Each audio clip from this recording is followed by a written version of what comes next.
Sa atong unang pagbasa, gitagna dinhi ni Propeta Zacarias nga moabot ang atong hari ug maghatag og kalipay sa iyang katawhan, una sa taga-Israel, karon alang na nato kay katawhan man tas Ginoo.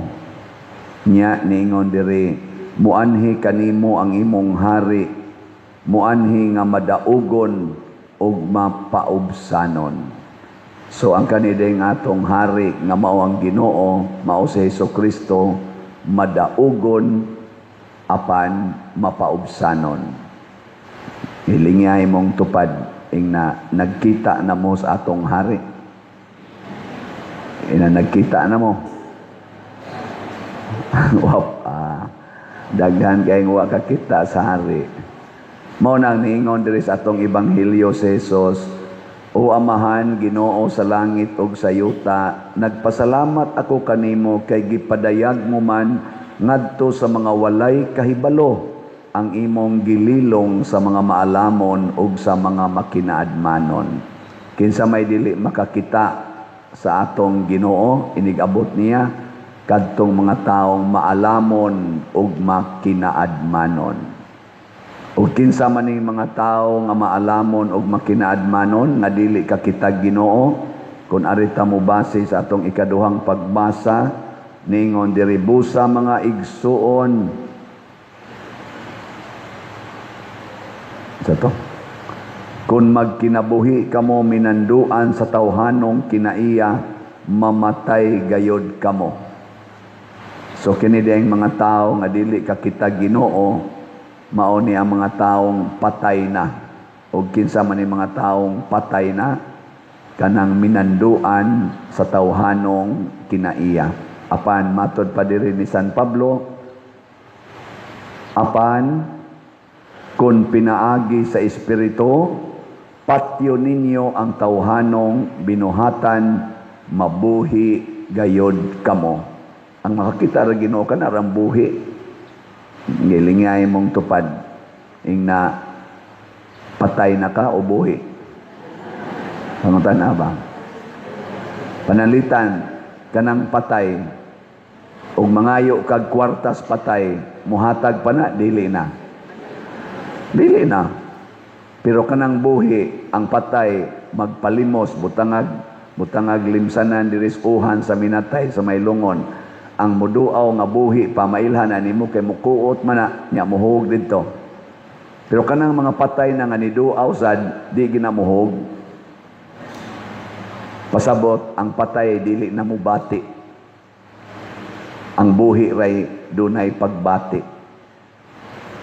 Lingiyay mong tupad na nibati pa kanako. Ingna kuno ba? Na pa kay pagbati nako. Kamong mga asawa, kinsa ninyo ang excited lang gyapon nga makakita sa inyong bana kada adlaw, taas ang kamot. Oh, mga patay na mo. Ora mo patay. Naay bana nagpa-counseling nako, medyo may pagka below the belt ni siya ha. Mo romansa kuno siya siyang asawa, siya sus pader pila na ron ka tuig. Mura jud kog nakigrumansag tabla. Di ko ka-imagine ha, wadyo ko ka-imagine na unsa nga ambot lang ninyo unsa na. Unsa man ang tabla? Sus. Langaran na lang ang pari kay nakigrumansas unlan. Dili mo baos. Way pagbati ba? Mura lagwa. Nya, nahiubos kayo ang bana. Kayang asawa, mura na lagwa. Mo na kamo, mga patay na mo, mga asawa. Mga bana, kinsa ninyo mga bana nga excited lang yapon kay mong hikap-hikap sa inyong asawa kada adlaw. Taas ang amot. Otro sa mo. Nangamatay na sa demo di ay. Oy, kawa ninyo ayo. Sus paita, no? Ingon ana na lang tanan. No? Mao na sa atong mga leader sa gobyerno, kinsa Manila ang murag buhi, kinsa sad nila ang mga way pagbati para sa Pilipinas. Marcos Group, Duterte's Group, Pinklawan's Group. Secret lang usa. Mailhan sa na nimo ang mga tao nga dili patay. Kanabang buhi sila na ay pagbati. Ngano man, bisag mamatay ng ilang lawas, kanang hayaon na sila, daghan kayong tao magdugok sa pagbilar, labi na gid iniglubong.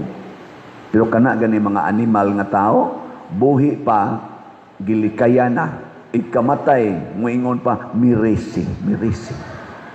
Jutay kayong tao niya, makita ni mo nga murag uga ba, naiuban mo, mobilar murag napugos, ang mga naong kaanay. Mana? Oh. Muna ako magmisa ganay ko kanang minatay, kanang gihaya, labi na ganang simbahan, nya purting daghanang mutambong, nako kaning tawhana buhi gini. Malangit gini kay pasabot daghan ang nakashare sa iyang kaayo. Kay mukuan magita, musunod magita sa taong maayo, mulikay magita sa taong dautan. Malipay magitang mukuyog sa taong maayo, masuko magita sa taong dautan. Nabitaron sa social media, taliwa sa protesta dinis atong nasod, nilarga man to si President Bongbong Marcos ug ang iyang entourage ngadto sa Canada. Pag-abot sa Canada, naatay mga OFW nga tuas Canada nga nagrally ug nagsigig-singgit ug mga bati nga comment ngadto sa atong presidente. Sigig-singgit, dag placards na apay gibutang dito, layas na. Unya kay dito man sad si Auntie Claire ang the best kana ganing spokesperson ni President Bongbong Marcos. Dito man sus gianaan yung megapon, pak magnanakaw ka, isauli mo ang pera sa bayan. Nya lakaw sa Auntie Claire, di mangid madam, pap smile siya, pero tapaw kay naong pag smile, gilibot-libutan gi siya, di mangid niya makaya nga murag mapahilom niya. Ningadto siya sa pulis. Pag-abot sa pulis, naingon sa ang pulis sa mga Pilipinos, just say freely what you want to say. Okay, this is a freedom. This is a free country. Basta walang nimo siya dagmali, nalang kay gisulti niya, sige lang, sulti lang. Astang uwawag na, kanabang dukmulan, beta kay nakamagnanakaw ka, inubos ninyo ang pera sa Pilipinas, tapaw-tapaw ang naong. Nya, ipakatap na yun sa social media karon, whole world nakakita niya na ang naong sa mga tao nga gikalagutan o ganabang murabag giayra na sa kadaghanan sa mga Pilipinos, ma-display na kastibo kalibutan. Muna makaingog kaluoy. Lahi kayo pagkapriso ni President Duterte nga ginganlan og kriminal, ginganlan og mamamatay tao sa nagkiha niya. Pag-abot gid niya sa dahig didto sa prisuhan sa ICC, ang dahig kanang maong prisuhan nahimong tourist attraction sa tibuok kalibutan. Purting tao hangtod karon mag-adto didto, magpundo bisag di sila kakita ni Tatay Digong, tuwa sila dito gapundo, hundreds, thousands of them, hapit kada adlaw tuwa didto. Bali no? Bali. Ni ahinoy gasigig serbisyo nato nga kunuhay honorable nya siging ingon nga pangulipas nga nakabuhat silang mga maayo. Ang mga tao nga nakasinati sa ilang binuhatan, wa na gyud. Niya mura silang mga patay, dili lang gyapon mubati og kauwaw, dili gyapon makonsensya, dili lang gyapon makaamgo ug unsay maayo. Ngano man kay patay naman ang ilang kalag. Unsaon man pagpabuhi og balik sa kalag, sa atong ebanghelyo ningon si Jesus, umari kamo kanako, kamong tanan nga gikapuyan o gibug-atan sa inyong gipas-an. Hibaw ko nga kani karon silang mga naas administrasyon, taliwa nining daghang mga korupsyon, daghang mga batiko sa publiko. Gibugatan na sila, tanawang ilang mga eye bags, tanawang ilang sinultihan, di na kay maklaro, maana na lang. Nga naman, kay galisod na sila. Ang uban nangawa na, ang uban di na magpakita, ang uban murag nang layas na. Nga naman, gibugatan sa ilang gipasan. Ilhan man na nimong wa bugati. Ako magtanaw ko bitaw ni BP Sara, naalang niya po siya mga engagement sa community, niya magsuliyaw ang community, mukuha pagid siya cellphone, mo selfie pagid siya siyang kaugalingon, niya mo katawag maayo, mo pasiaw maayo. Iko kaning niya, bisag mamatay ning bayhana ni, buhi lang yapon eh. Mga tao maghuliyaw yung ka na, lab, siging singgit, musugat niya, iwakli na. Pero naglakaw yung tao nga tong presidente dito sa Canada, hapit way mo tagad. Way mo tagad. Ana-ana siya, uwag ignaw. Tuay no'y gasigig singgit o bati kayong kuhan sininggitan. Bisag asa siya din is Pilipinas. Mingaw kaayo ang iyang palibot. Mura kag nagbilar o patay. Patay na gyud. Nga naman, tungod kay gigamit man ang tawhanong kinaiya. Kining pasabot sa atong kanibang gipasabot diri ni Kristo nga gililong nimo sa mga maalamon ug makinaadmanon. Ang maalamon ug makinaadmanon mao kanang nagsalig sa ilang tawhanong kinaiya, gahom ug dungog. Kanabang murag feeling nimo proud kay ka nga naa kay kwarta, naa kay gahom, senador ka, congressman ka, presidente ka, mayor ka, gobernador ka, pari ka, obispo ka, monsignor ka, presidente ka, CEO ka sa mga kompanya. Proud kay kaana nga murag para nimo mabuhat nimo tanan. Proud mangiusahay ang presidente sa kapilya, mura mag feeling nila labaw pa sila sa pari usahay. Mao na sila'y mga dali kayong mamatay. Tawhanon man ang kinaiya nga mahimo kang proud. Ang Diyos nung kinaiya matud pas unang pagbasa, mapaubsanon apan madaogon. Kanabtang makadaog ka, malipay gyud ka. Naataroy tennis player nga sikat kaayo, si Alex Ayala. Pagka-humble, pero grabe kay siya og achievement na karon. 21 years old pa lang siya, babae. Nakaabot na siya sa world class na tennis dito ron sa Wimbledon. Nakadaog na siya sa second round. Bahala nagmapildi siya tingali di kaabot sa Grand Slam. Pero first Filipina tennis player na nakaabot adtong maong ground in the history of the Philippines. Mga matay na lang tapila kay makayatak anang ground sa Wimbledon nga Pilipina. Unya, iya pag yung gipangpildi sa lain nga mga tournaments nila, gipangpildi niya ang world number 8, world number 5, iyang gipangpildi. Oh, adi mo to, tanaw sa mong tennis eh. Sige naman lang sa mong pickleball, hala, si hapa ka ng pickleball, ayaw sad na, nasa lain sad nga koan. Nana, no? Apan mapaubsanon, mura-mura sa na ni Manny Pacquiao. Mo naginganlan siya the Manny Pacquiao woman version. Kay si Manny Pacquiao sad sa una, katong iyang kasikatan, karon wa naman kay ko kaoyo nga mag-rematch ko no silang Mayweather. Tiniguang naman ang ilang duwa in taon. Anang, human na ba ka nang, ayaw na lang kaayo. Para nako, sige sa ako, sa dahang. Sorry, Manny Pacquiao, pero ano bang, tiniguang na kayo ba? Dili na kayo excited. Madaragod anang magminyo, tag 78 years old, o niya, mamugos pag yun nga ipakasal, mamugos pag yun magpuyo-puyo, para unsa man na, ni maho na mamong upos, wala na eh. Matod pa sa mga tinigu at sinultihan nga, wala naman na sparks in town, mura naman nagpuspuro nga kanang nihunga, nihupas na, mapaksit na lang. Ang kanang kadlitanan ba, mapaksit na lang, wala na mo spark, no? Asa ako nang una-una, ako kibaw ninyo, ako kibaw, okay? Kami, og magbikit Miss Madre mo, spark ba yan? Wow na, kuhan ba ka na? Ayaw na lang sa ipamugos. Pero si Manny Pacquiao sa una katong iyag yung kasikatan, saan katong napasad siya ng mga 20 years old, pasaka, grabihang, maukay ang tibok kalibutan. Mausa na ron ang atong queen sa tennis din sa Pilipinas, si Alex Ayala. Iyampo na to na magpabilin siyang humble, beautiful, and successful. Kay dako kay na ikatabang. Kuan na siya, asa to? Limot man kung asa na siya po.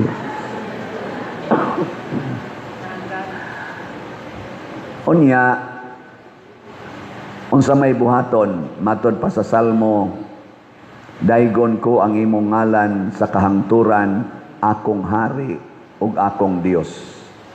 Ang tao sad nga buhi kanunay, ang tao nga mapaubsanon ug manggihatagon kanunay samtang buhi pa siya, dili mapahitason, dili kawatan sa iyang isig katao, bisag patay na, higugmao na sa katawhan. Mao ni Santiago Apostol, ubang mga santos, labi na si Mama Mary, San Lorenzo Ruiz, San Pedro Calungsod, sila Santa Maria Gorete, daghang mga santos nga atong gi-enthrone, mga models sa kinabuhi.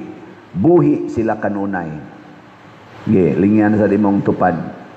Ingna, ug mamatay ka, napakay mo handom nimo. Naaka ha? Ang imong ex, muhandom pa ka to nimo ug mamatay ka. Natong ex nimo ba?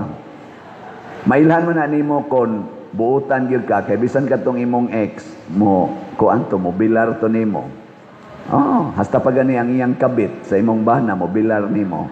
Basta buutan ka. Nakoy kaila na. Ang iyang bana na ikabit nga 5 ka buok. Nya ang asawa dito nagtambong, nagmisa pod ko. Nagtambong ang asawa. Nya iyang gipangpinpoint, "Pader, kanang galing ko diha mo nay una niyang kabit kali kaduha una niyang kabit ana." Ni bilar dito nya na ikaw ni alagi ka siya. Amiga man mi Pader. Kay ako raman silang giatiman hasta gani ilang mga anak, ako man gina silang dumdumo ng ilang mga birthday inana. Asawa siya. Nakaingo ko, sana all. Nakusos og nakauyab pa kog press nimo, di jud ko mapari siguro na. Mga bit sa di ay joke. Inana ba? Hangtod mamatay na. Handumon gyapon na. Muna nga atong hatagan silang mga pasidungog. Biti sa ato bitaw, ibutang yung nitso, ibutang yung by the way, nasod ano sa kong una-una. Naaman tay project dito sa akong previous parish sa San Vicente. Naghimo ta dito cooperative kanang Sub Filisco, San Vicente Ferrer Liluan Service Cooperative. Ang atong project mao ang paghimo og 6-story building columbari didto. Kanabang butanganan sa mga bukog ug mga abo. Kanabang gagmay tawgon to bon chamber pero do columbari o suwari inana. Perti namong paningkamot nga maaprubahan, hapit mo tulo ka tuig among pagpa-approve nga ma-release ang license to sell para makasugod na sa maong columbari. Madugo. And thanks be to God, akong i-recognize o pasalamatan ang mga taong nitabang, labi na gyud ang DSUD nato, Department of Human Settlement and Urban Development Office sa gobyerno nga nihatag na gyud sa license to sell. Yes, pakpaka na to. Daghang metang katabang ani. So karon ako nang i-announce ninyo available na ang mo-appeal sa atong mga kanang mga columbaris. Ang presyo, pre-selling price 70,000, 80,000, 90,000 inclusive of kanang perpetual care. Basta maka-appeal mo sa pre-selling karon. Sugod ni karon, kontaka lang ninyo ang atong admin office. Mao ni ang ilang mga naong, ilang mga ngan nasa atong screen. Kontaka lang ni sila kay sila na imuhatag ninyo sa steps on how to acquire. Pwede na siya i-spotcast ninyo, dako-dakog discount, pwede sa nanyog i-term, naasad siya'y term. Kontaka laning atong mga persons in charge. Gitawag na itong admin people sa atong Subpilisco. So, kini siya, ang Subpilisco, ang title na to ani, gitawag na to San Vicente, sa ito'y title ani? Aliloan, nakalimot na ko sa title sa atong, basta, Memorial of Love, no? Na say word nga Memorial of Love. Ato lang ang tarungon, kaya nakalimot na sad ko. Nga naman, tungod kay ang atong ipahiluna diha, gastuhan nato, mauman ang mga tao nga, kana ganing atong gimahal.